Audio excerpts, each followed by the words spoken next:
सीतारमण जी ने इस बार इतिहास रचा है। उन्होंने लगातार अपना 9th कॉन्जिक्यूटिव बजट पेश किया। जी हाँ, लगातार 9वीं बार। ये अपने आप में एक जबरदस्त रिकॉर्ड है। फ्रेंड्स, क्या आप जानते हैं इतिहास में ऐसा सिर्फ दूसरी बार हुआ है जब यूनियन बजट को संडे के दिन पेश किया गया। इससे पहले यह कारनामा साल 1999 में यशवंत सिन्हा जी ने किया था। बात करें इस बजट की, तो इस बार की बजट स्पीच लगभग 83 मिनट्स की रही, जिसमें देश की इकोनॉमी के हर सेक्टर को गहराई से टच किया गया। लेकिन सबसे दिलचस्प बात यह है कि यह पहला बजट है जिसे कर्तव्य भवन में तैयार किया गया। सरकार ने इस पूरे बजट को दिशा देने के लिए 3 कर्तव्य यानी 3 मुख्य कर्तव्य बताए हैं। पहला, इकोनॉमिक ग्रोथ को तेजी से बढ़ाना और उसे सस्टेन करना। दूसरा, देश के युवाओं और आम लोगों के एस्पिरेशंस यानी उनकी आकांक्षाओं को पूरा करना। तीसरा और सबसे अहम, सबका साथ सबका विकास के मंत्र को ग्राउंड लेवल पर हकीकत बनाना। यानी विजन बिल्कुल क्रिस्टल क्लियर है। सरकार को ग्रोथ भी चाहिए और समाज के हर वर्ग की इंक्लूसिवनेस भी। फाइनेंशियल ईयर 2026-27 के लिए सरकार ने कुल 53.5 लाख करोड़ का बजट रखा है। कितना? 53.5 लाख करोड़ रुपए का। अगर बात करें फिस्कल डेफिसिट की, तो इस बार लक्ष्य लिया गया है जीडीपी का 4.3%। पिछली बार 4.5% जीडीपी का फिस्कल डेफिसिट का देखिए टारगेट लिया गया था पिछले बजट में। इसको इस बजट में फिर से रिवाइज किया गया और 4.4 किया गया। पिछले वाले की बात कर रहे हैं हम। और इस बार फिस्कल डेफिसिट का जो लक्ष्य लिया गया वो 4.3 का लिया गया है। हमारी जीडीपी ग्रोथ का अनुमान लगाया गया है लगभग 7.4% का। यहाँ पर फ्रेंड्स, फाइनेंस मिनिस्टर के मुताबिक पूरी की पूरी रफ्तार जो है 2 बड़े इंजन पर टिकी होगी। पहला है कंजम्पशन मतलब खपत, और दूसरा है इन्वेस्टमेंट मतलब निवेश। आसान भाषा में कहें तो जब मार्केट में डिमांड बढ़ेगी और कंपनियां पैसा लगाएगी तभी देश की तरक्की का पहिया घूमेगा। तो फ्रेंड्स, ये था एक क्विक ओवरव्यू इस बजट का। बहुत सारी ऐसी स्कीम है, बहुत सारी ऐसी योजनाएं गवर्नमेंट लेकर आई है जो कि बहुत ही इंपॉर्टेंट है और आने वाली एग्जाम में डेफिनेटली वहां से क्वेश्चन बनेगा। उन सभी इंपॉर्टेंट पॉइंट्स को हम एमसीक्यू के माध्यम से कवर करने वाले हैं। तो चलिए 30 ऐसे मोस्ट इंपॉर्टेंट एमसीक्यू मैंने आपके लिए प्लान करे हैं जिनसे आपको 100% क्वेश्चन देखने को मिलेगा। चलिए एक एक करके सभी क्वेश्चंस को सॉल्व करते हैं। पहला क्वेश्चन आता है, बजट 2026-27 में घोषित भारत विस्तार क्या है? तो भारत विस्तार मल्टीलैंग्वेज एआई बेस्ड टूल है, एक बहुभाषी एआई आधारित टूल। इसे ध्यान से समझिए क्योंकि ये किसानों के लिए एक डिजिटल गेम चेंजर साबित होने वाला है। बजट 2026-27 में सरकार ने भारत विस्तार को एक मल्टीलिंगुअल एआई टूल के रूप में प्रपोज किया। आसान भाषा में कहें तो ये किसानों के लिए एक स्मार्ट डिजिटल दोस्त की तरह होगा। ये 24 घंटे उनकी मदद के लिए उपलब्ध रहेगा। इसकी खासियत क्या होगी? इसकी सबसे बड़ी खूबी इसका मल्टीलिंगुअल होना है। भारत जैसे देश में जहां हर कुछ किलोमीटर पर भाषा बदल जाती है, वहां ये टूल अलग अलग क्षेत्रीय भाषा में किसानों से बात करेगा और उन्हें अपनी भाषा में ही जवाब देगा। कैसे काम करेगा? इसका देखिए लक्ष्य है कि किसानों को रियल टाइम एडवाइजरी देना। मान लीजिए कि किसी किसान की फसल में कोई नया कीड़ा लग गया। अब उसे किसी एक्सपर्ट के पास जाने की जरूरत नहीं है। वो बस एक फोटो क्लिक करके इस एआई टूल पर भेजेगा और तुरंत उसे दवा और इलाज का सटीक समाधान बता देगा। तो बड़ा विजन यही है कि सरकार का मकसद है आर्टिफिशियल इंटेलिजेंस और डेटा के जरिए खेती में होने वाले रिस्क को कम किया जाए और फार्म प्रोडक्टिविटी यानी फसलों की पैदावार को कई गुना बढ़ाया जाए। तो बजट 2026-27 में सरकार ने भारत विस्तार को एक मल्टीलिंगुअल एआई टूल के रूप में प्रपोज किया है। नेक्स्ट क्वेश्चन की तरफ चलते हैं। बजट 2026-27 में डिफेंस के लिए कुल एक्सपेंडिचर कितना प्रस्तावित किया गया है? तो फ्रेंड्स, देश की सुरक्षा सबसे ऊपर होती है। सरकार ने इस बजट में इसे साफ तौर पर दिखाया है। सरकार ने इस बार डिफेंस सेक्टर के लिए 7.85 लाख करोड़ का बजट एलोकेट किया है। अगर हम पिछले साल यानी फाइनेंशियल ईयर 2025-26 की बात करें तो उसकी तुलना में वहां पर 6.81 लाख करोड़ रुपए का बजट सैंक्शन किया गया था, जो कि इस बार हमको बढ़ता हुआ दिखता है 7.85 लाख करोड़। ये पैसा कहां पर खर्च होगा? तो बहुत से स्टूडेंट सोचते हैं कि सारा पैसा सिर्फ नई जो मिसाइलें होगी या फिर बंदूकें होगी या जो भी मशीनरी होगी उनको खरीदने में लगाया जाएगा, पर ऐसा नहीं होता है। बजट 3 हिस्सों में बटा हुआ होता है। रेवेन्यू एक्सपेंडिचर सेना के रोजमर्रा के खर्च होते हैं, जवानों की सैलरी होती है। कैपिटल आउटले नए लड़ाकू विमान, टैंक और मॉडर्न टेक्नोलॉजीज खरीदना होता है। पेंशन और सिविल स्टेब्लिशमेंट, रिटायर हो चुके जवानों की पेंशन और मंत्रालय के अन्य प्रशासनिक खर्च। तो इन 3 तरीके से पैसा खर्च होता है। फोकस क्या है गवर्नमेंट का इस भारी भरकम बजट का? मिलिट्री रेडिनेंस मतलब सेना की तैयारी और मॉडर्नाइजेशन, आधुनिकरण। सरकार चाहती है कि हमारी सेना न सिर्फ संख्या में बढ़े बल्कि दुनिया की सबसे एडवांस टेक्नोलॉजी से भी लेस हो। तो यहाँ पर 7.85 लाख करोड़। तो ए आंसर यहाँ पर करेक्ट होगा। बजट 2026-27 में कितने नए नेशनल वाटरवेज घोषित करने का प्रस्ताव है? यह भी काफी अच्छा क्वेश्चन है। ट्रांसपोर्ट के एक ऐसे माध्यम की बात कर रहे हैं जो सस्ता भी है और पर्यावरण के लिए अच्छा भी है। बजट 2026-27 में सरकार ने 20 नए नेशनल वाटरवेज राष्ट्रीय जलमार्ग विकसित करने का प्रस्ताव रखा है। कितने? 20। नेशनल वाटरवेज क्या होते हैं? जैसे जमीन पर चलने के लिए नेशनल हाईवे होते हैं, वैसे ही नदियों और नहरों के अंदर जो जहाज चलने वाले रास्ते होते हैं उन्हें इनलैंड वाटर रूट्स या फिर नेशनल वाटरवेज कहा जाता है। इसका फायदा क्या होता है? सड़क या फिर रेल के मुकाबले पानी के रास्ते सामान भेजना बहुत ही कॉस्ट इफेक्टिव मतलब सस्ता होता है। इससे कार्गो ट्रांसपोर्ट, भारी सामान की ढुलाई आसान हो जाती है, प्रदूषण भी कम होता है, जिसे हम इको फ्रेंडली लॉजिस्टिक्स भी कहते हैं। एग्जाम के लिए देखिए यहाँ पर ध्यान रखिएगा, भारत का पहला नेशनल वाटरवे कौन सा है? National waterway 1। ये गंगा नदी पर बना हुआ है जो कि प्रयागराज यूपी से हल्दिया पश्चिम बंगाल तक जाता है। बहुत बार एग्जाम में क्वेश्चन पूछा जाता है ये। इसकी लंबाई लगभग 1620 किलोमीटर है और इसे 1986 में घोषित किया गया था।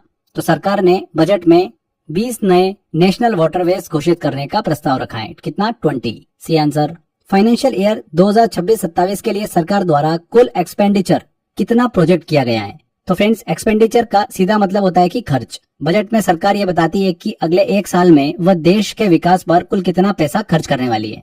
अब हमने स्टार्टिंग में भी डिस्कस किया था, बजट 2026-27 के लिए सरकार ने कुल 53.5 लाख करोड़ रुपए का खर्च करने का लक्ष्य लिया है। कितना? 53.5 लाख करोड़। यहाँ पर सी आंसर करेक्ट होगा।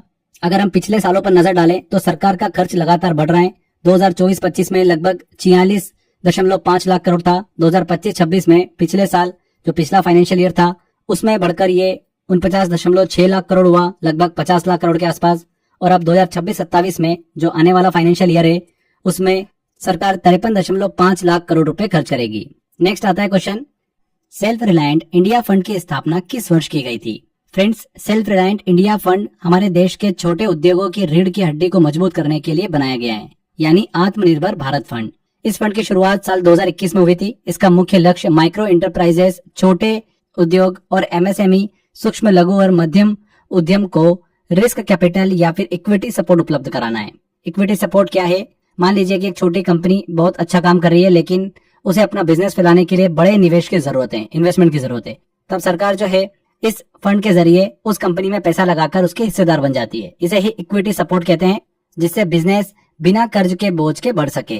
बजट 2026-27 का बड़ा अपडेट ये है कि इस साल के बजट में सरकार ने इस फंड के लिए 2000 करोड़ का अतिरिक्त एलोकेशन किया है।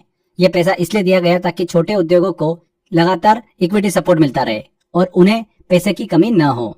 यहाँ पर एक इम्पोर्टेंट चीज ये निकल कर आती है कि इसी बजट में सरकार ने एक नई पहल यानी न्यू इनिशिएटिव की घोषणा करी है, जिसका नाम है एमएसएमई ग्रोथ फंड। इस फंड का साइज जो है वो 10,000 करोड़ का होगा।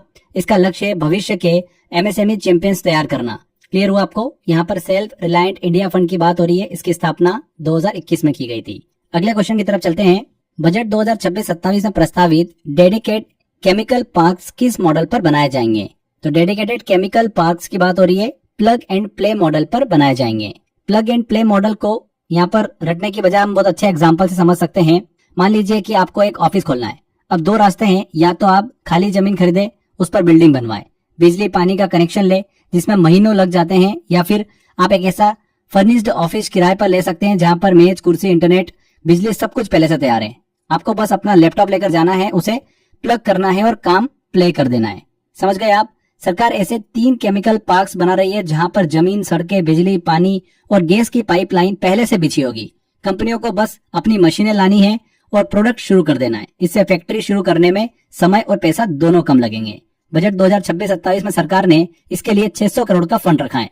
ये पहली बार है जब केमिकल पार्क्स के लिए अलग से डायरेक्ट बजटरी सपोर्ट दिया जा रहा है। इसका मुख्य उद्देश्य है डोमेस्टिक केमिकल प्रोडक्शन को बढ़ाना, ताकि हमें विदेशों से केमिकल न खरीदना पड़े, यानी हमारी इंपोर्ट डिपेंडेंसी, आयात पर जो निर्भरता है वो कम हो सके। तो प्लग एंड प्ले मॉडल, आओ और काम शुरू करो, कोई भी झंझट नहीं, सिंपल। डी आंसर यहाँ पर बिल्कुल करेक्ट होगा। बजट 2026-27 में कितने all India institute of Ayurveda स्थापित करने का प्रस्ताव है? तो फ्रेंड्स, जिस तरह एलोपैथी के लिए हमारे पास एम्स जैसे बड़े संस्थान हैं, वैसे ही आयुर्वेद के क्षेत्र में सबसे बड़ा नाम है all India institute of Ayurveda. आपको जानकर हैरानी होगी कि वर्तमान में पूरे भारत में सिर्फ एक ही operational all India institute of Ayurveda है, जो कि न्यू दिल्ली में स्थित है। आयुर्वेदा को बढ़ावा देने के लिए बजट 2026-27 में सरकार ने 3 नए all India institute of Ayurveda स्थापित करने का प्रस्ताव रखा है। कितने? 3। आज दुनिया भर में लोग नेचुरल लाइफस्टाइल और आयुर्वेदा की तरफ लौट रहे हैं। भारत को इस क्षेत्र में ग्लोबल लीडर बनाने के लिए ये संस्थान बहुत ही जरूरी होंगे। जैसे एम्स में एडवांस रिसर्च और इलाज होते हैं, वैसे ही ये नए संस्थान इंस्टीट्यूट आयुर्वेदा में एडवांस रिसर्च और हाई क्वालिटी ट्रीटमेंट प्रदान कर पाएंगे। यहाँ पर सरकार सिर्फ नए संस्थान ही नहीं, सरकार ने पूरे आयुष सेक्टर को ग्लोबल लेवल पर ले जाने के लिए बहुत ही ठोस कदम भी उठाए हैं। इन्हें एक एक करके समझते हैं। पहली बात, केयर गिवर्स की ट्रेनिंग। सरकार का लक्ष्य है कि सिर्फ अस्पताल बनाना नहीं, बल्कि वहां पर काम करने वाले लोगों को भी तैयार करना। इसलिए अगले साल 1.5 लाख केयर गिवर्स यानी देखभाल करने वाले सहायकों को ट्रेन करने का लक्ष्य रखा गया है।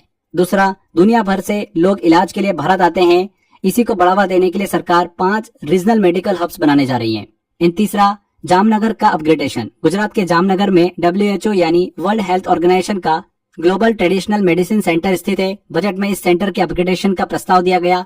इससे होगा ये कि भारत का जो पारंपरिक आयुर्वेद का ज्ञान है वह दुनिया के सामने और भी आधुनिक और वैज्ञानिक तरीके से पहुंच पाएगा।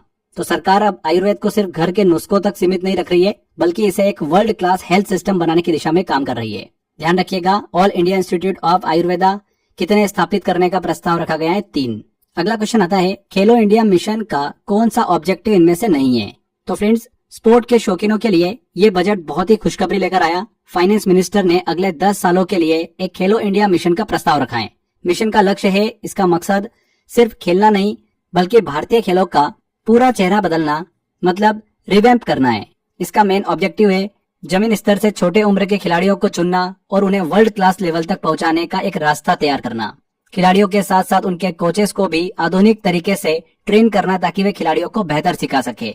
खेलों में मॉडर्न टेक्निक और डेटा का इस्तेमाल करना, ताकि खिलाड़ियों की परफॉर्मेंस को बेहतर तरीके से ट्रैक किया जा सके। एंड नए स्टेडियम और आधुनिक ट्रेनिंग सेंटर बनाना। सरकार का मकसद स्पोर्ट फेडरेशन को बेचना या निजी हाथों में देना नहीं है, बल्कि उन्हें सरकारी सपोर्ट के जरिए ज्यादा पावरफुल और प्रोफेशनल बनाना है। यहाँ पर क्वेश्चन में पूछा गया कि इनमें से कौन सा ऑब्जेक्टिव नहीं है। तो अगर आप डी ऑप्शन देखेंगे, स्पोर्ट फेडरेशन का निजीकरण, प्राइवेटाइजेशन ऑफ स्पोर्ट फेडरेशन, तो ये इसका ऑब्जेक्टिव नहीं है। D answer. फाइनेंशियल ईयर 2026-27 में पब्लिक कैपिटल एक्सपेंडिचर कैपेक्स कितने तक बढ़ने का अनुमान है? फ्रेंड्स, ये सवाल एग्जाम्स के लिए मोस्ट इंपोर्टेंट है। यहाँ एक शब्द है कैपेक्स, जिसे कैपिटल एक्सपेंडिचर कहते हैं। क्या बोलते हैं? Capital expenditure. कैपेक्स क्या होता है? बहुत ही सिंपल एग्जांपल समझ सकते हैं। मान लीजिए कि एक पिता अपने घर के लिए रोज सब्जी और दूध लाता है, उसका रोज का खर्चा है। लेकिन जब वह अपना एक नया घर बनवाता है तो अपने बच्चों की अच्छी शिक्षा के लिए बड़ा इन्वेस्टमेंट करता है। ये वो कैपिटल एक्सपेंडिचर है, क्योंकि यह खर्च भविष्य में फायदा देगा और एक एसेट तैयार करेगा। सरकार का ऐसा पैसा खर्च होना जहां से सरकार को भविष्य में रेवेन्यू मिल सके, उसे हम क्या बोलेंगे? उस एक्सपेंडिचर को बोलेंगे कैपिटल एक्सपेंडिचर, कैपेक्स बोलेंगे। समझ में आ गया आपको? सरकार ने इस साल 12.2 लाख करोड़ का कैपेक्स प्रोजेक्ट किया है। यह पैसा देश की नींव मजबूत करने के लिए खर्च होगा। अब लगभग 53 लाख करोड़ का बजट रखा है। इसमें बहुत सारा पैसा जो होता है वो इंटरेस्ट में चला जाता है, बहुत सारा पैसा स्कीम में, सब्सिडी में चला जाता है। तो सारा पैसा जो है गवर्नमेंट का, वो प्रोजेक्ट्स में, मतलब देश की नींव मजबूत करने में तो खर्च नहीं होगा। पर्टिकुलर एक फंड होगा। वो कौन सा फंड है? वो है 12.2 लाख करोड़ रुपए। ओके, ये कहां पर खर्च होगा पैसा? तो रोड और हाईवेज पे पैसा खर्च होगा, बेहतरीन सड़कों का जाल बिछाने में, नई पटरियां और मॉडर्न ट्रेनें लाने में, ब्रिजेस और पोर्ट्स बनाने में, व्यापार को आसान बनाने वाले बंदरगाह और पुल बनाने में पैसा खर्च होगा, पब्लिक हॉस्पिटल्स और स्कूल पे पैसा खर्च होगा। जब सरकार कैपेक्स बढ़ाती है तो इसका मतलब है कि देश में नए लॉन्ग टर्म एसेट बन रहे हैं, जिससे रोजगार के मौके बढ़ते हैं और देश की इकोनॉमी को रफ्तार मिलती है। तो यहाँ पर सी आंसर बिल्कुल करेक्ट होगा, 12.2 लाख करोड़। नेक्स्ट, बजट 2026-27 में फिस्कल डेफिसिट कितने प्रतिशत रहने का अनुमान लगाया गया? फ्रेंड्स, फिस्कल डेफिसिट, जिसे राजकोषीय घाटा कहते हैं, इसका मतलब है सरकार की उधारी की जरूरत। बहुत ही सिंपल होता है, सरकार का जो भी एक्सपेंडिचर हो रहा है और सरकार के पास जो भी रेवेन्यू आ रहा है, उसका डिफरेंस क्या कहलाता है? फिस्कल डेफिसिट कहलाता है। मान लीजिए कि सरकार की कमाई है 100 रुपए, लेकिन खर्च है उसका 110 रुपए का, तो 10 रुपए का अंतर जो आ रहा है, यही फिस्कल डेफिसिट कहलाता है। सिंपल लैंग्वेज में समझा हमने। बजट 2026-27 का लक्ष्य क्या है? इस बार सरकार ने इसे जीडीपी का 4.3% रखने का टारगेट रखा है। यहाँ पर जो फिस्कल डेफिसिट गवर्नमेंट के द्वारा प्रस्तुत किया जाता है ना, ये जीडीपी के रेफरेंस में किया जाता है। और भारत की वर्तमान जीडीपी कितनी है? अभी बजट में देखें हम तो 393 लाख करोड़ रुपए की है। ओके, तो उसका अगर 4.3% आप निकालोगे तो तकरीबन 16.5 लाख करोड़ रुपए के आसपास होगा। तो इतना उन्होंने राजकोषीय घाटा जो है वो रहने का अनुमान बताया है। यहाँ पर जीडीपी बेसिकली एक रेफरेंस के तौर पे लिया जाता है बजट जो प्रस्तुत करती है गवर्नमेंट, है ना, यहाँ पर जैसे 53 लाख करोड़ रुपए का बजट प्रस्तुत किया है, 53.5 लाख का, तो उसके रेफरेंस में बात नहीं हो रही है, ये जीडीपी के रेफरेंस में बताया जाता है फिस्कल डेफिसिट। तो इसको लेकर आप क्लियर रहिएगा, बच्चे यहाँ पर अक्सर कंफ्यूज हो जाते हैं। सरकार इस कमी को पूरा करने के लिए मार्केट से क्या करती है, बोरोइंग करती है या फिर बॉन्ड्स जारी करती है। अगर डेफिसिट कम होता है तो देश की इकोनॉमी स्थिर होती है। सरकार जो है वो फिस्कल डिसिप्लिन, राजकोषीय अनुशासन का पालन कर रही है। तो ध्यान रखिएगा 4.3% रहने का अनुमान लगाया है। अगर हम पिछले फाइनेंशियल ईयर की बात करें तो गवर्नमेंट ने उस समय 4.5% का लक्ष्य लिया था, उसको अभी रिवाइज करा है, कितना कर दिया इस बजट में, पिछले साल के लिए वो 4.4 कर दिया है। तो इसको भी आप थोड़ा क्लियर रखिएगा। नेक्स्ट फाइनेंशियल ईयर जो है 26-27 का, उसके लिए फिस्कल डेफिसिट कितने प्रतिशत रहने का अनुमान लगाया गया, 4.3%। यहाँ से एग्जाम में क्वेश्चन बनते हैं, बहुत बार अलग अलग एग्जामों में यहाँ से क्वेश्चन बना है। अगले क्वेश्चन की तरफ चलते हैं। ऑप्शंस प्रीमियम और एक्सरसाइज ऑफ ऑप्शंस पर लगने वाला सिक्योरिटी ट्रांजैक्शन टैक्स एसटीटी किस दर तक बढ़ने का प्रस्ताव किया गया। जिनको स्टॉक मार्केट का थोड़ा बहुत अगर ज्ञान है वो बड़ा आसानी से समझ पाएंगे इसको। एसटीटी क्या होता है, इसका पूरा नाम होता है सिक्योरिटीज ट्रांजैक्शन टैक्स। ये एक डायरेक्ट टैक्स है जो स्टॉक एक्सचेंज पर होने वाली सिक्योरिटीज की खरीद बेच पर लगाया जाता है। पहले ऑप्शंस प्रीमियम पर 0.10% और एक्सरसाइज पर 0.125% टैक्स लगता था। अब बजट 2026-27 में इसे बढ़ाकर दोनों ही मामलों में 0.15% कर दिया है। मान लीजिए आप शेयर बाजार के डेरिवेटिव्स मार्केट मतलब फ्यूचर एंड ऑप्शंस में ट्रेड करते हैं। अब आपको हर ट्रांजैक्शन पर पहले के मुकाबले थोड़ा ज्यादा टैक्स देना होगा। सरकार का मुख्य उद्देश्य क्या है, डेरिवेटिव मार्केट के ट्रांजैक्शंस को रेगुलेट करना और बाजार में स्थिरता लाना। तो स्टॉक मार्केट ट्रांजैक्शन पर अब नया एसटीटी रेट हो गया है 0.15%। नए डेडिकेटेड फ्रेट कॉरिडोर्स किन दो स्थानों को जोड़ेंगे। फ्रेंड्स, रेलवे के क्षेत्र में एक बहुत ही बड़ा कदम है। यहाँ पर एक टर्म है डेडिकेटेड फ्रेट कॉरिडोर। इसको आसान भाषा में समझते हैं, पटरियों का ऐसा जाल जहाँ पर सिर्फ मालगाड़ियां चलेगी, कोई भी पैसेंजर ट्रेन नहीं होगी। इससे माल ढुलाई बहुत ही तेज और सस्ती हो जाती है। बजट में प्रस्तावित ये नया कॉरिडोर भारत के पूर्व में दानकुनी पश्चिम बंगाल को पश्चिम में सूरत गुजरात से जोड़ेगा। यह कॉरिडोर ईस्ट वेस्ट कनेक्टिविटी को मजबूती देगा। आप ऐसे समझिए कि बंगाल का सामान अब और भी तेजी से गुजरात के बाजारों तक पहुंचेगा। दानकुनी से सूरत, यही है नया east west freight corridor. C answer. Coastal cargo promotion scheme के तहत हिस्सेदारी 2047 तक कितनी बढ़ाई जाएगी। तो फ्रेंड्स, भारत की विशाल समुद्री सीमा का फायदा उठाने के लिए सरकार ये कोस्टल कार्गो प्रमोशन स्कीम लेकर आई है। क्या है इसका लक्ष्य? फिलहाल हमारे देश में समुद्री रास्तों से माल की ढुलाई यानी कार्गो शेयर सिर्फ 6% है। सरकार का लक्ष्य है कि साल 2047 तक इसे बढ़ाकर 12% कर दिया जाए। क्यों जरूरी है? सड़क या फिर रेल के मुकाबले पानी के रास्ते सामान भेजना बहुत ही सस्ता पड़ता है, जिससे लॉजिस्टिक कॉस्ट जो होती है, माल ढुलाई का खर्च, वो कम हो जाता है। ये सस्टेनेबल ट्रांसपोर्ट यानी पर्यावरण के लिए भी बहुत अच्छा है, क्योंकि इसमें प्रदूषण जो होता है वो कम होता है। तो 2047 तक समुद्री रास्ते से व्यापार को 6% से सीधा डबल यानी 12% पर ले जाने की बात करिए। तो 6 से 12%। देखिए, मैं हर एक यहाँ पर जो क्वेश्चन है ना, उसको थोड़ा सा आसान शब्दों में आपको एक्सप्लेन इसलिए कर रहा हूँ कि आपको रटना ना पड़े, है ना। एक बार अच्छे से समझ लोगे तो आपको हमेशा के लिए ये याद हो जाएगा। नेक्स्ट आता है क्वेश्चन, इंडिया सेमीकंडक्टर मिशन 2.0 का मुख्य उद्देश्य क्या है। तो आज के दौर में फ्रेंड्स, आपके स्मार्टफोन से लेकर स्मार्ट कार तक हर इलेक्ट्रॉनिक चीज का दिमाग एक छोटी सी चिप होती है, जिसे सेमीकंडक्टर कहते हैं। यहाँ पर इंडिया सेमीकंडक्टर मिशन 2.0 की बात हो रही है। तो क्या है ये? सरकार ने इस मिशन को मंजूरी दी है ताकि इस सेक्टर की ग्रोथ को और तेज किया जा सके। ये इसके पिछले फेज 1 की सफलता पर आधारित है। सरकार ने इस मिशन के लिए 40,000 करोड़ का आवंटन किया है। इसका मुख्य लक्ष्य भारत में सेमीकंडक्टर मैन्युफैक्चरिंग इकोसिस्टम तैयार करना, इसमें सप्लाई चेन को मजबूत करना और नई टेक्नोलॉजी को बढ़ावा देना शामिल है, ताकि भारत चिप बनाने के मामले में दुनिया का हब बन सके।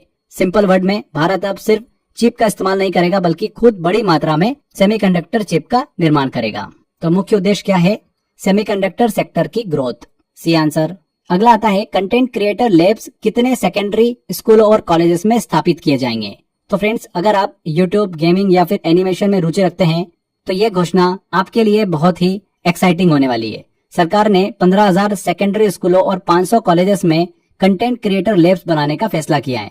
ये मुख्य रूप से एवीजीसी सेक्टर के लिए है, जिसका मतलब है एनिमेशन, विजुअल इफेक्ट्स, गेमिंग और कॉमिक्स। इसका उद्देश्य क्या है? युवाओं में क्रिएटिव स्किल को बढ़ावा देना, ताकि वे डिजिटल दुनिया के लिए कंटेंट तैयार कर सके। भारत के एवीजीसी इकोसिस्टम को दुनिया के मुकाबले खड़ा करना, युवाओं को रोजगार के काबिल बनाना, क्योंकि आने वाले समय में डिजिटल कंटेंट क्रिएशन में लाखों नौकरियां होगी। अब स्कूलों और कॉलेजेस में ही बच्चों को यूट्यूब वीडियो बनाने, गेम डिजाइन करने और एनिमेशन बनाने की आधुनिक ट्रेनिंग मिल सकेगी। तो 15,000 सेकेंडरी स्कूल और 500 कॉलेजेस में। C answer. अगला क्वेश्चन है, SASCI special assistant to state for capital investment scheme के तहत राज्यों को कितनी सहायता दी जाएगी? तो फ्रेंड्स, यहाँ पर SASCI का मतलब आपको क्लियर हो गया होगा, special assistant to state for capital investment. ये स्कीम के तहत केंद्र सरकार राज्यों को कैपिटल एक्सपेंडिचर यानी विकास कार्यों के लिए आर्थिक मदद देती है। बजट 2026-27 में सरकार ने इसके लिए 2 लाख करोड़ का भारी भरकम फंड रखा है। इसका फायदा क्या होगा? इस पैसे से राज्य सरकारें अपने यहाँ पर नई सड़कें, पुल, स्कूल, अस्पताल ये सब बनवा सकेगी।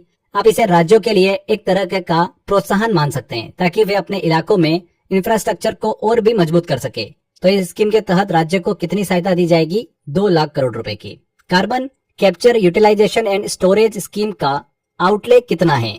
तो फ्रेंड्स, पर्यावरण को बचाने और प्रदूषण कम करने के लिए सरकार ने CCUS यानी carbon capture utilisation and storage technology पर बड़ा दाव लगाया है। अगले 5 सालों के लिए इस स्कीम का कुल आउटले मतलब बजट 20,000 करोड़ का रखा गया।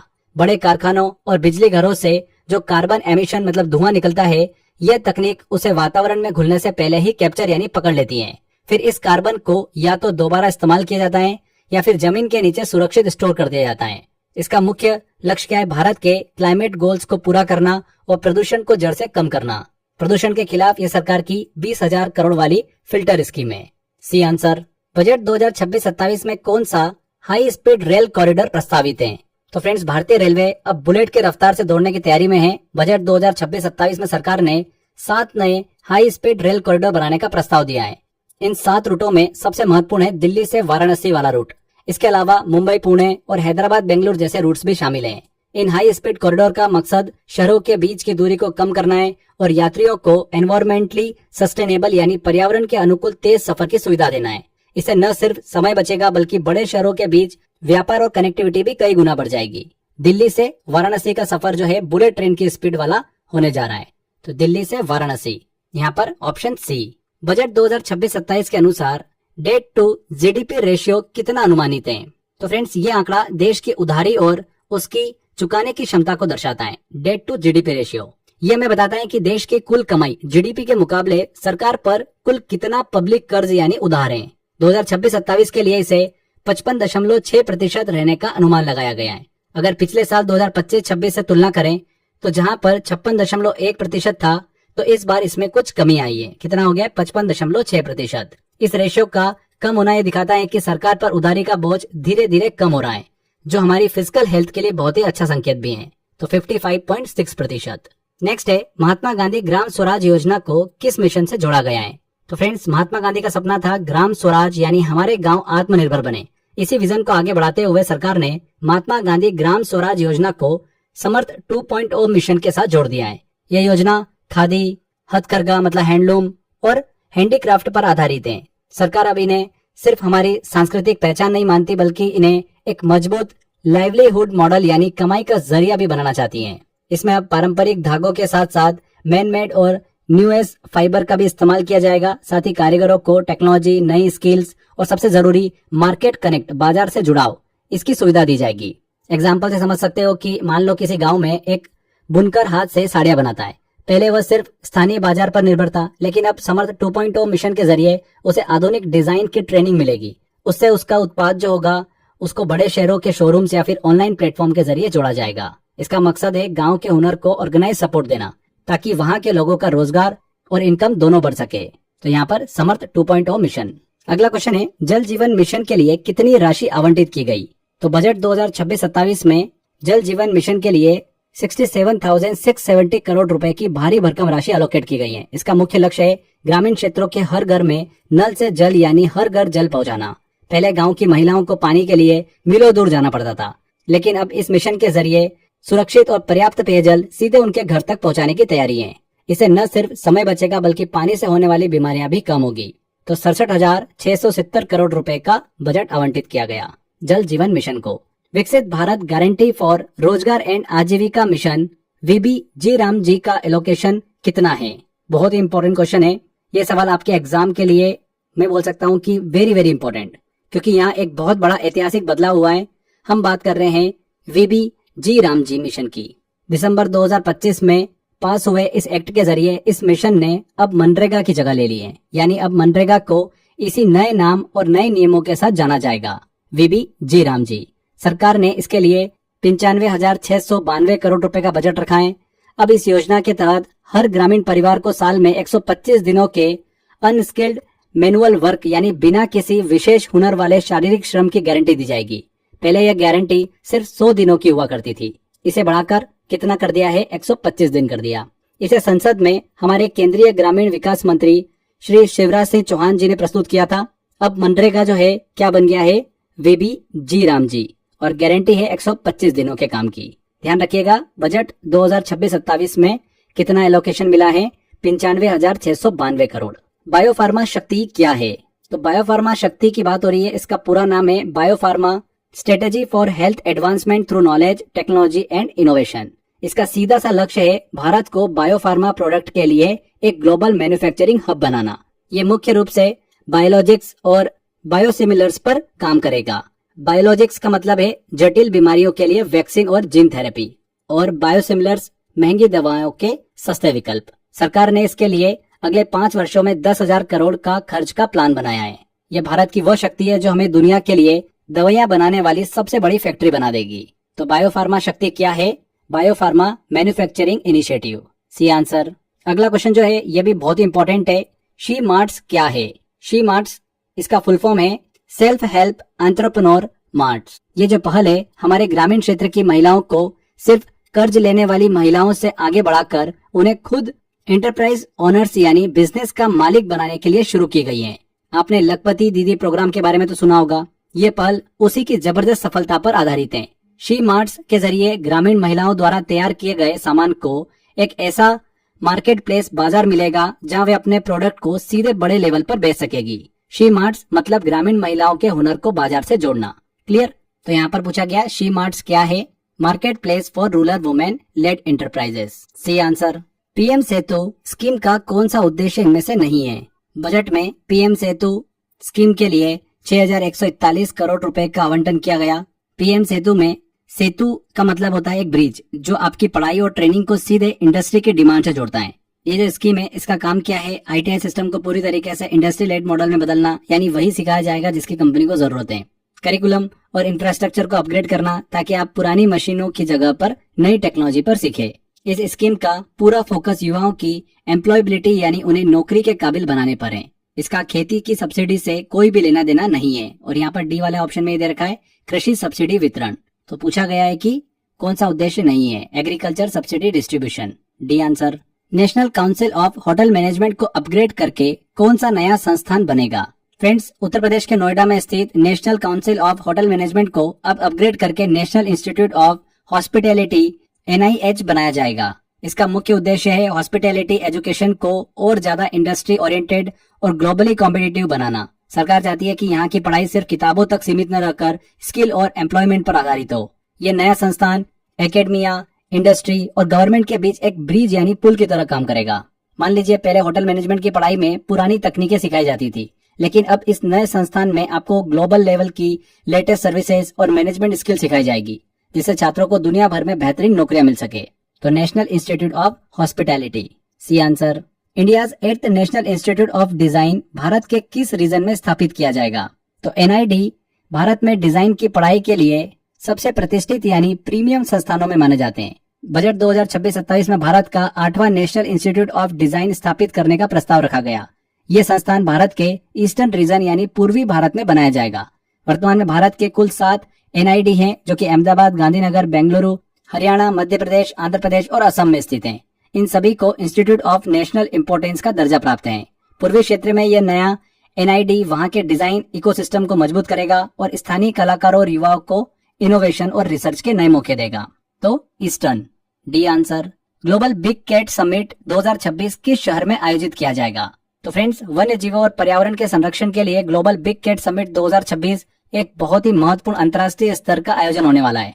यह समिट भारत की राजधानी नई दिल्ली में आयोजित किया जाएगा।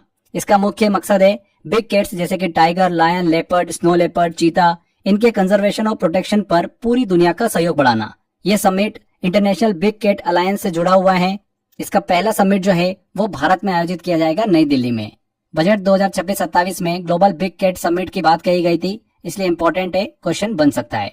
अगला क्वेश्चन है द इनकम टैक्स एक्ट 2025 किस तारीख से प्रभाव में आएगा। तो इनकम टैक्स एक्ट 2025 को पिछले साल यानी अगस्त 2025 में संसद द्वारा पास किया गया था। लोकसभा ने इसे 11 अगस्त और राज्यसभा ने 12 अगस्त को मंजूरी दी थी। इसके बाद 21 अगस्त 2025 को इसे राष्ट्रपति द्वारा मंजूरी यानी प्रेसिडेंशियल एसेंट मिला। भले ही ये कानून 2025 में बन गया था, लेकिन ये प्रभाव में 1 अप्रैल 2026 से आएगा। भारत में सरकार का नया साल यानी फाइनेंशियल ईयर वित्तीय वर्ष हमेशा 1 अप्रैल से शुरू होता है, इसीलिए टैक्स से जुड़े बड़े बदलाव भी इसी तारीख से लागू किए जाते हैं। अब तक हम इनकम टैक्स एक्ट 1961 का पालन कर रहे थे, लेकिन अब नया दौर शुरू हो रहा है, नया कानून, नया फाइनेंशियल ईयर और तारीख 1 अप्रैल 2026। तो कब से प्रभाव में आएगा? 1 अप्रैल 2026। इसको लेकर भी बजट में बात कही गई, ध्यान रखिएगा, डी आंसर। अगला आता है संडे को बजट प्रस्तुत करने वाले पहले फाइनेंस मिनिस्टर कौन थे। तो स्टार्टिंग में मैंने आपसे डिस्कस भी किया था, भारत के इतिहास में संडे को बजट पेश करने की यह सिर्फ दूसरी घटना है। पहली बार यह कारनामा यशवंत सिन्हा जी ने किया था। 28 फरवरी 1999 को रविवार होने के बावजूद संसद में यूनियन बजट प्रस्तुत किया था। सामान्य तौर पर बजट हमेशा एक वर्किंग डे, कामकाजी दिन पर ही पेश किया जाता है, लेकिन कुछ विशेष परिस्थितियों में इसे संडे को भी रखा जा सकता है।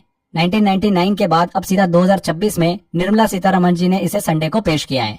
पहला पूछे तो जवाब होगा यशवंत सिन्हा, दूसरा पूछे तो जवाब होगा निर्मला सीतारमण। ओके, बजट 2026-27 के अनुसार भारत सरकार के खर्च एक्सपेंडिचर का सही बढ़ता हुआ क्रम कौन सा है? Ascending order. तो एग्जाम में अक्सर पूछा जाता है कि सरकार का सबसे ज्यादा पैसा कहाँ पर खर्च होता है। तो गवर्नमेंट का सबसे ज्यादा पैसा राज्यों को उनके टैक्स शेयर के रूप में जाता है, 22%। तो सबसे ज्यादा पैसा तो यहाँ चला गया। दूसरे नंबर पर आता है इंटरेस्ट पेमेंट, तीसरे नंबर पर आता है सेंट्रल सेक्टर स्कीम और चौथे नंबर पर आता है रक्षा मतलब डिफेंस, जो कि लगभग है 11%। तो यहाँ पर ए आंसर बिल्कुल करेक्ट होगा। बढ़ता हुआ क्रम हमको देखना है, पहले रक्षा, फिर केंद्रीय क्षेत्र की योजना, फिर इंटरेस्ट पेमेंट 20% के आसपास और फिर राज्यों का हिस्सा 22%।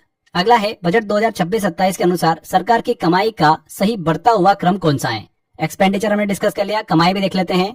सबसे ज्यादा गवर्नमेंट के पास जो पैसा आता है वो आता है बोरोइंग से, उधार और अन्य देयताएं, जो सरकार की कमाई का सबसे बड़ा हिस्सा है। यह है लगभग 24%। इसके बाद सरकार को आय होती है इनकम टैक्स से, सेकेंड नंबर पर सबसे ज्यादा 21%। तीसरे नंबर पर आता है कॉर्पोरेट टैक्स, यहाँ से गवर्नमेंट को 18% इनकम होती है। एंड लास्ट में चौथे नंबर पर जीएसटी, 15% इनकम यहाँ से प्राप्त होती है। तो सीक्वेंस क्या बना? जीएसटी, फिर कॉर्पोरेट टैक्स, फिर आएगा इनकम टैक्स एंड देन फिर आएगा हमारा बोरोइंग्स। तो ऑप्शन ए यहाँ पर करेक्ट होगा।